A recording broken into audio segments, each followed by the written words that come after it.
Senhor Presidente, Senhor Primeiro-Ministro e senhores membros do Governo, senhoras e senhores deputados. Um ano depois, o país está pior e a vida cotidiana das pessoas não está melhor. A economia cresce menos do que cresceu em 2015. As exportações crescem menos do que cresceram em 2015. O consumo, a pedra de toque do modelo económico deste governo das esquerdas, cresce menos do que em 2015. O investimento diminui. O investimento público, esse está a diminuir estrondosamente face àquilo que estava previsto. A dívida cresce em vez de diminuir. E mesmo o déficit, essa nova paixão das esquerdas, sem efeitos recorrentes, desce menos do que desceu em qualquer um dos 5 anos anteriores. O país está pior, está menos atrativo, afugenta o investimento e os investidores. Está menos credível, quase ninguém acredita nos propósitos e nos resultados deste governo. Basta olhar para a circunstância de Portugal pagar hoje no mercado 3 vezes mais juros do que paga a nossa vizinha Espanha para se financiar. E lá estiveram quase um ano sem governo. E está menos fiável, porque todos percebem, Sr. Ministro das Finanças e Sr. Primeiro-Ministro, que não há estabilidade, há instabilidade fiscal. Até há um ano, Portugal era um exemplo de reformismo na Europa. Hoje, Portugal é um palco de revanchismo e de reversões. Senhoras e senhores deputados, 2016 foi, efetivamente, um ano perdido.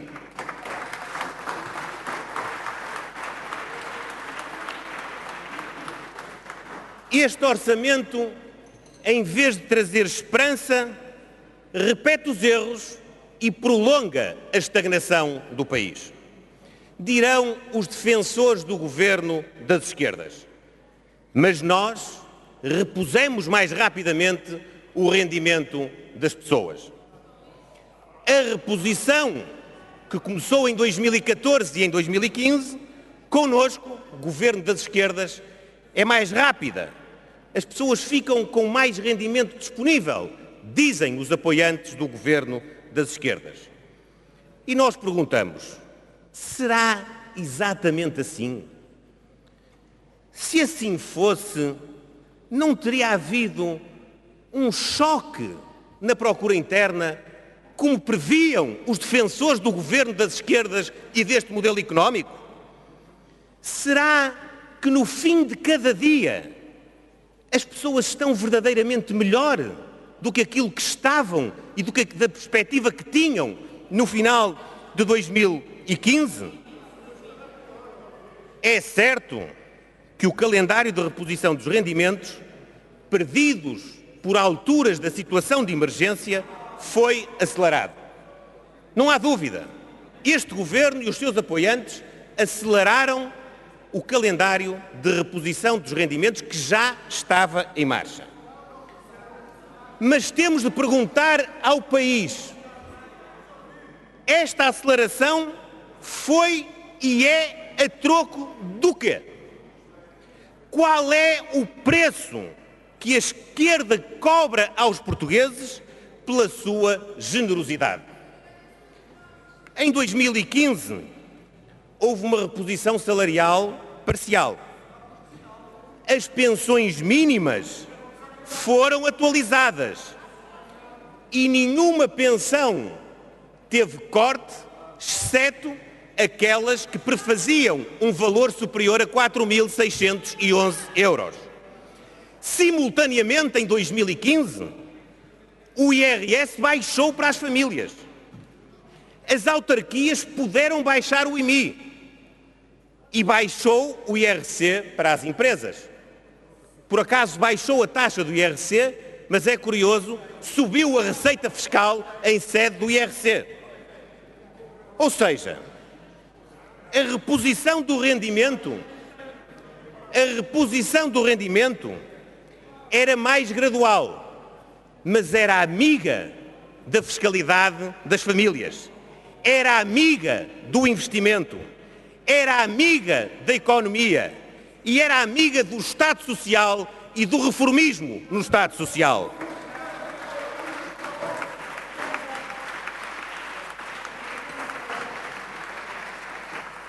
E agora, repito, qual é o preço da generosidade do governo das esquerdas?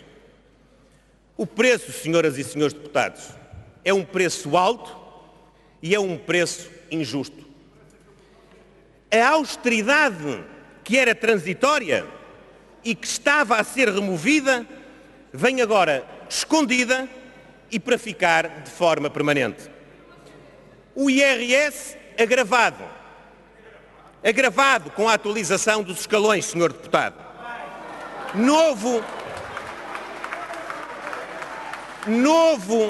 Novo imposto sobre o património. Agravamento do IMI. Aumento do imposto sobre o alojamento local, quer na perspectiva do IRS, quer na perspectiva do IRC. Aumento do imposto sobre os refrigerantes. Aumento do imposto sobre os combustíveis, em particular o gasóleo, que é aquele que afeta mais a vida das pessoas e das empresas. Aumento do imposto sobre os veículos. Aumento do imposto sobre as bebidas alcoólicas. Aumento do imposto sobre o tabaco. Aumento do imposto sobre o selo do carro. E é verdade, senhora deputada Mariana Mortágua, até o aumento do imposto sobre as balas. Talvez aqui para sinalizar que quando toca a ir ao bolso dos portugueses, o melhor é mesmo disparar para todo lado. É assim que faz o governo das esquerdas.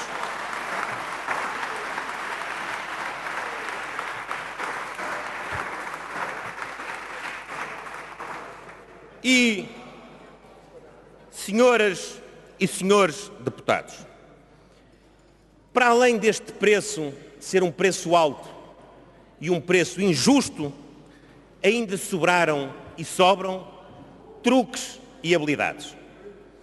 Já nem vou desenvolver a ocultação da informação. Foi testada para ver se ninguém reparava. Só a pedido, e não foi à primeira, foi à segunda, reiterado, perante a vergonha que era não fazer aquilo que fizeram todos os governos antes deste, é que o Governo foi capaz de enviar a informação à Assembleia da República. Mas veja-se a fábula da sobretaxa. Há um ano, palavra dada e honrada em letra de lei. A sobretaxa acaba no dia 31 de dezembro de 2016. Palavra dada e honrada em letra de lei. Lá para agosto, setembro, a palavra foi aldrabada e a sobretaxa, afinal, não acabava em 31 de dezembro de 2016, ia acabar durante o ano de 2017. Orçamento do Estado para 2017. Palavra final. É a palavra final nesta matéria. A sobretaxa acabará, e eu direi, vamos ver, dado o antecedente de 2016, vamos ver, mas letra de orçamento, a sobretaxa acabará em 31 de dezembro de 2017. Dirão os apoiantes do governo das esquerdas e os seus titulares, mas nós vamos baixar as retenções e quando fecharmos as contas com as declarações entregues em 2018, Talvez já ninguém se lembre que a sobretaxa esteve em vigor todos os 365 dias do ano de 2017. Feitas as contas, senhoras e senhores deputados, de facto, o país está pior e a vida cotidiana das pessoas não está melhor. A vida cotidiana das pessoas não está melhor porque o modelo das esquerdas falhou. Este modelo é mau, é inexequível e precisa de mais dinheiro para poder controlar o déficit. O raciocínio é relativamente simples. Se a economia não cresce, o que estava previsto. Se as exportações não crescem, o que estava previsto. Se o investimento não cresce, o que estava previsto. Se o consumo não cresce, o que estava previsto. Se todas estas variáveis falham, como se podem acertar as contas? Com cortes, com austeridade pura. Com cortes e com austeridade pura. Quando uma escola ou uma unidade de saúde encerram por falta de pessoal, o que é isto se não cortar a eito a despesa pública? O que é isto se não austeridade pura?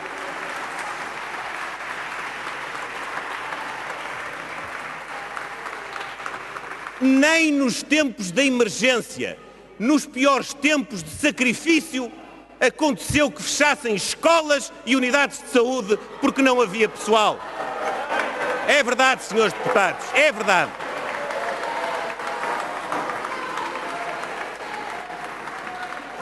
Quando se vai ao orçamento,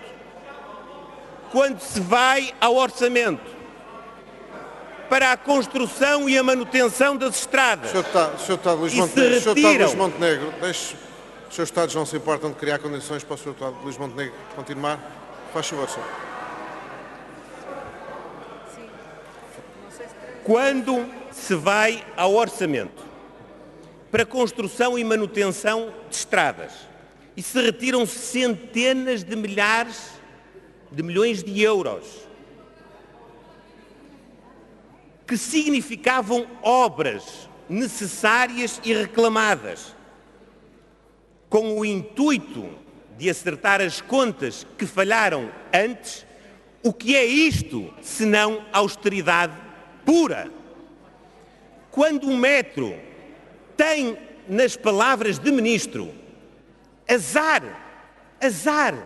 de não ter dinheiro para papel, para a manutenção dos equipamentos, quando as pessoas esperam horas em filas para tirar bilhete ou para entrar numa carruagem, o que é isto senão austeridade pura?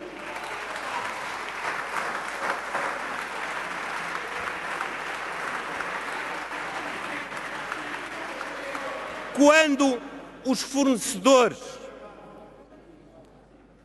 e a economia e os agentes económicos em geral tornaram a ter no Estado uma pessoa que não cumpre os seus compromissos, um mau pagador, quando este atraso nos pagamentos, este empurrar para a frente o pagamento de despesas assumidas e realizadas, afeta a vida das empresas e é um risco para a manutenção dos empregos, o que é isto senão austeridade pura? Quando as ordens profissionais, todas da área da saúde, reclamam um plano de emergência para garantir os cuidados de saúde, o que é isso senão o resultado de cortes cegos no Serviço Nacional de Saúde? O que é isso senão o resultado de cortes que colocam em causa a prestação dos serviços e a salvaguarda do Serviço Nacional de Saúde? Por isso, senhoras e senhores deputados, podem berrar, podem manifestar o vosso incómodo. É normal e tranquilo em democracia. Mas eu pergunto-vos, quem se atreve com este quadro a dizer que a vida cotidiana das pessoas está melhor hoje do que estava no final de 2015?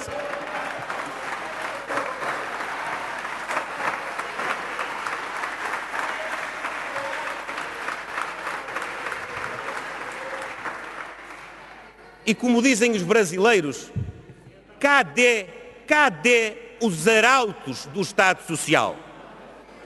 Quando nós reformávamos o Serviço Nacional de Saúde, quando nós o tornávamos mais sustentável, quando havia uma política do medicamento que se traduzia em medicamentos mais baratos para as populações, quando conseguíamos melhores níveis de eficiência no Serviço Nacional de Saúde, aqui del Rei, estávamos a destruir o Serviço Nacional de Saúde. E agora, senhores deputados, quando não há dinheiro para fazer a prestação dos serviços a que as populações têm direito?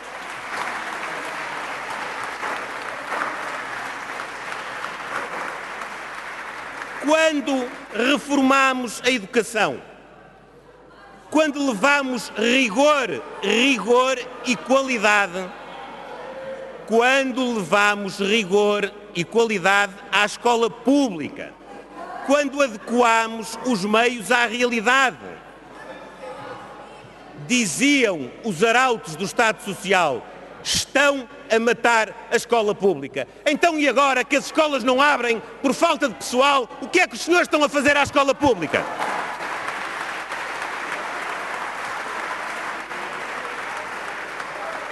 É assim que os senhores querem esbater as desigualdades sociais, senhores deputados? É assim? Não creio que isso produza resultado. Por isso vos pergunto, onde está a vossa voz? Não é berrar contra aquilo que eu estou a dizer, é berrar contra aquilo que são as consequências das políticas do Governo. Onde está a vossa voz? E mais do que a vossa voz, onde estão as vossas decisões? E nos transportes? Quando em Portugal se reestruturou o setor dos transportes, um setor que tinha acumulado 17 mil milhões de euros em endividamento.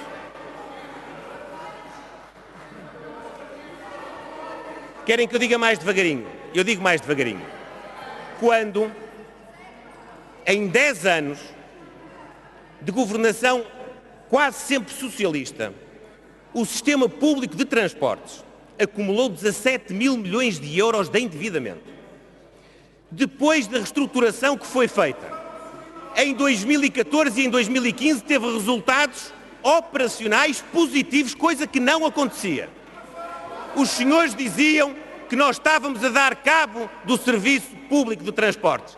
Então e agora que não há dinheiro para os bilhetes serem emitidos, para as pessoas assumirem e entrarem nas carruagens, o que é que os senhores estão a fazer?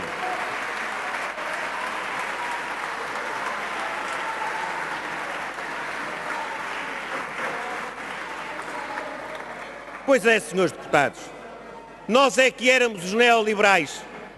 Os senhores devem ser neocoletivistas, talvez, mas eu creio que compreendo a vossa filosofia.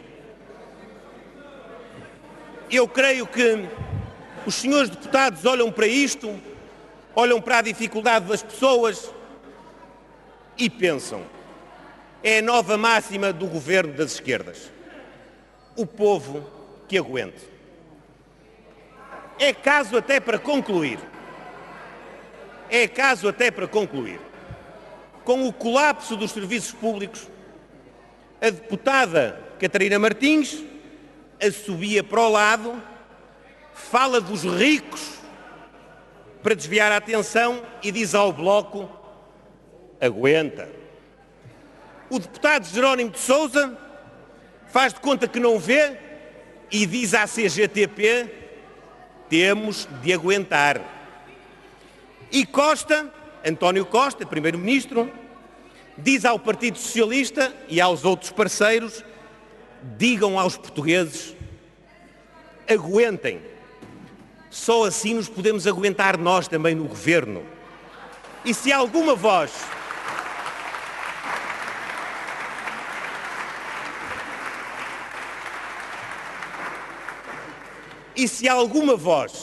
da oposição, ou mesmo sem ser da oposição, perguntar será que o país aguenta? o Dr. António Costa pode estar a rir-se, mas nessa altura ele não vai ter coragem de dizer à deputada Catarina e ao deputado Jerónimo, mas vai pensar baixinho. O país aguenta, ele vai pensar baixinho. Aguenta, aguenta. É a maneira de eu me aguentar.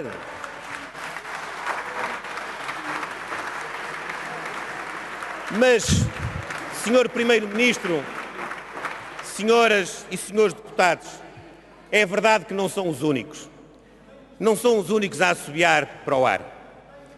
Numa altura em que estes serviços públicos estão ameaçados, também é caso para perguntar onde estão os agitadores de outrora. Aqueles, e refiro-me só àqueles mais mediáticos, aqueles 2 ou 3 que...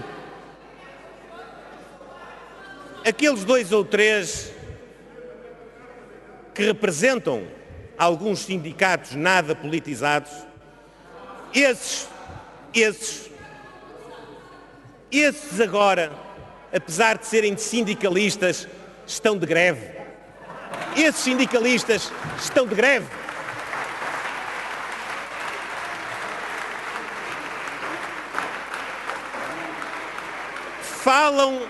Falam pelo silêncio.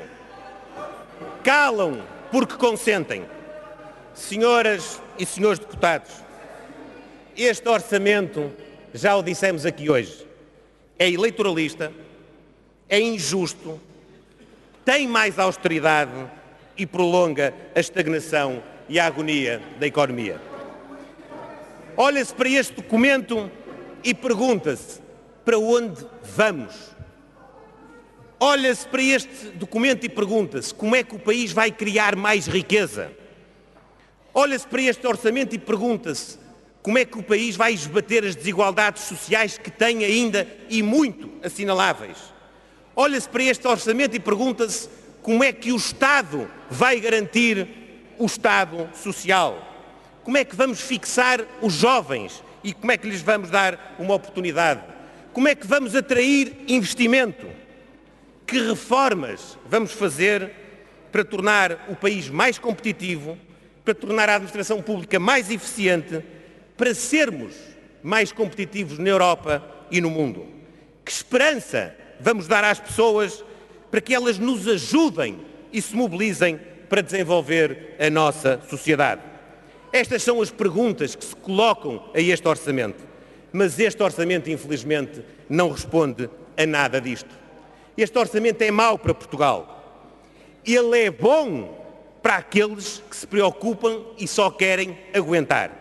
Mas ele é mau para aqueles que querem crescer, para aqueles que querem erguer mais oportunidades para as nossas populações. Muito obrigado.